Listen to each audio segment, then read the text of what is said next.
In Georgian Britain, stealing a dead man's burial shroud could send you to the gallows. Stealing the dead man himself, digging him from his grave and selling his body to a surgeon, was merely a misdemeanor.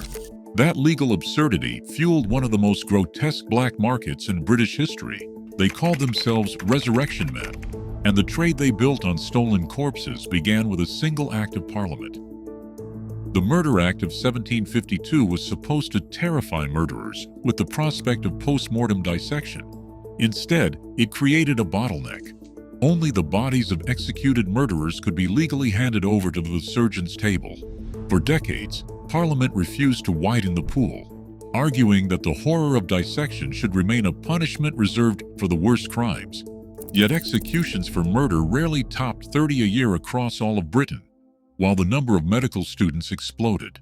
By 1810, student rolls had doubled, and by the 1820s, more than 1,000 men and boys crowded into anatomy lectures each year, each requiring bodies to dissect, to learn, to qualify. The legal supply, barely a few dozen corpses, could not begin to satisfy the hunger of the anatomy schools. The numbers were stark. In 1790, there were around 400 medical students and 150 executions.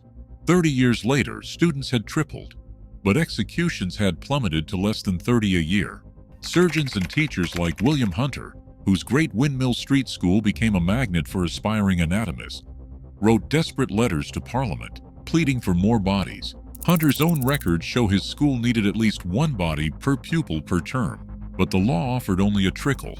The rest had to be found elsewhere. This shortage forced hard choices. This shortage turned human remains into a commodity. The price of a fresh corpse soared, 4 even 5 guineas for a healthy adult. At a time when a laborer earned less than £1 a month, anatomy schools, desperate to keep up with Paris and Edinburgh, paid out quietly, fueling a trade that operated in the shadows. The gap between legal supply and medical demand was not an accident. It was built into the law, and it forced the profession to rely on the bodies of the poor, snatched from churchyards under cover of darkness. The result was a market where the dead were bought and sold, and where the poorest families found even the grave offered no protection from the demands of science.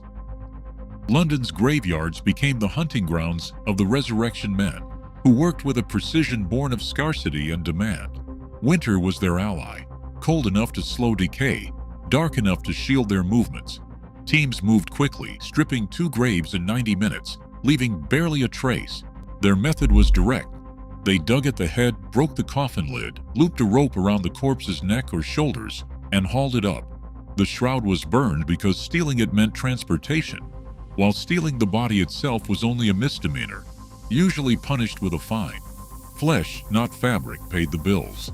Bodies were stripped, wrapped in sackcloth or canvas, and packed into barrels lined with straw. Marked as produce or fragile goods, these barrels traveled by cart or by barge, slipping down the Thames to anatomy schools and hospitals. The river became a silent artery for the trade. Sextons and porters, bribed with coins, often pointed out fresh graves or handed over churchyard keys. Sometimes the same man who tolled the funeral bell would later unlock the gate for the thieves. At the center of this operation was the ledger. Joshua Naples, once a sexton and later a professional body snatcher, kept meticulous records, including dates, churchyards, buyers, and prices. One typical entry read, St. James, Bloomsbury, 13th November 1811, £2 5 shillings, dug at the head end, hauled by rope, Hessian wrapped. Naples's books show the scale, more than 100 corpses in one winter, with adult bodies fetching £8 to £12 each. Surgeons paid without hesitation, their own ledgers echoing Naples's in detail. The trade ran on bribes and silence. Hospital porters signed for deliveries, sextons sold access, and every link in the chain took a share. The law's indifference turned burial grounds into open markets. For the poor, the grave offered no protection. Only those who could afford iron coffins or who paid watchmen had any hope of rest. Iron cages began to sprout in churchyards across Britain. Known as mortsafes, these heavy metal frames promised protection, but only for families who could afford the price. £3 for a single grave, a sum well beyond the reach of most laborers. For the poor, night vigils became a desperate last line of defense.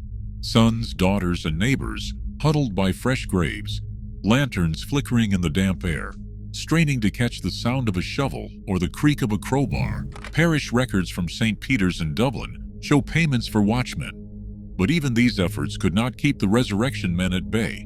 The cost of protection drove a wedge through communities. Wealthier families could rent mortsafes or buy iron coffins, but the poor were left exposed.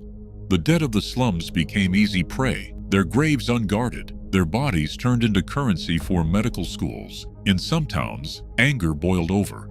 In May 1823, the St. Stephen's Green burial ground in Dublin erupted into violence when resurrectionists tried to dig up a laborer's grave. 2 men were shot dead, 6 others wounded. Iron cages were smashed, stone walls battered, and the parish lost £12 worth of metal in a single night. The South Dublin Constabulary arrested 4 body snatchers, sentencing the ringleader to transportation for 7 years. The parish tried to subsidize mortsafes for the poor, but the scheme collapsed within 4 years, the cost too great for any church to bear.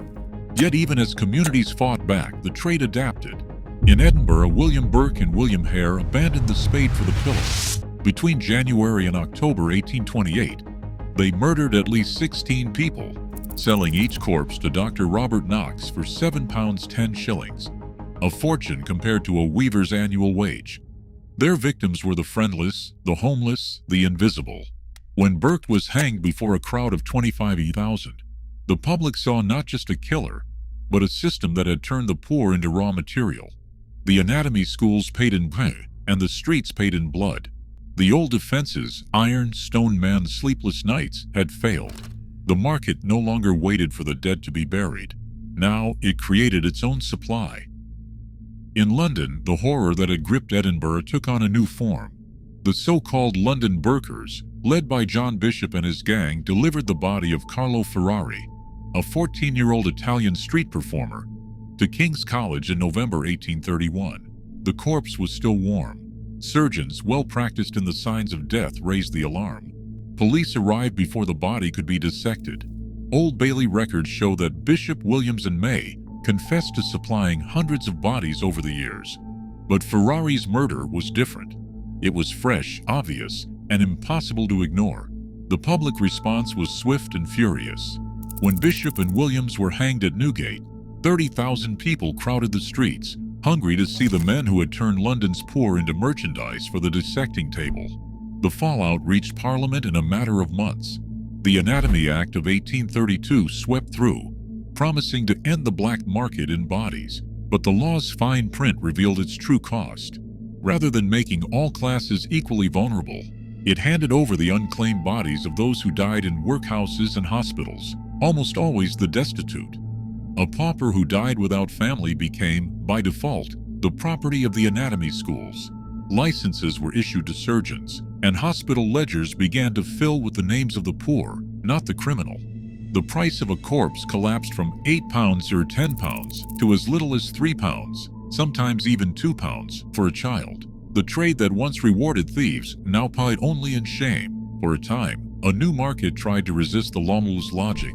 Embalming, once rare, became a mark of dignity. An embalmed body fetched £8 or £10 for a funeral, double the price offered by the dissecting room. But most families could not afford even this final protection. The poor, denied safety in life, found no sanctuary in death.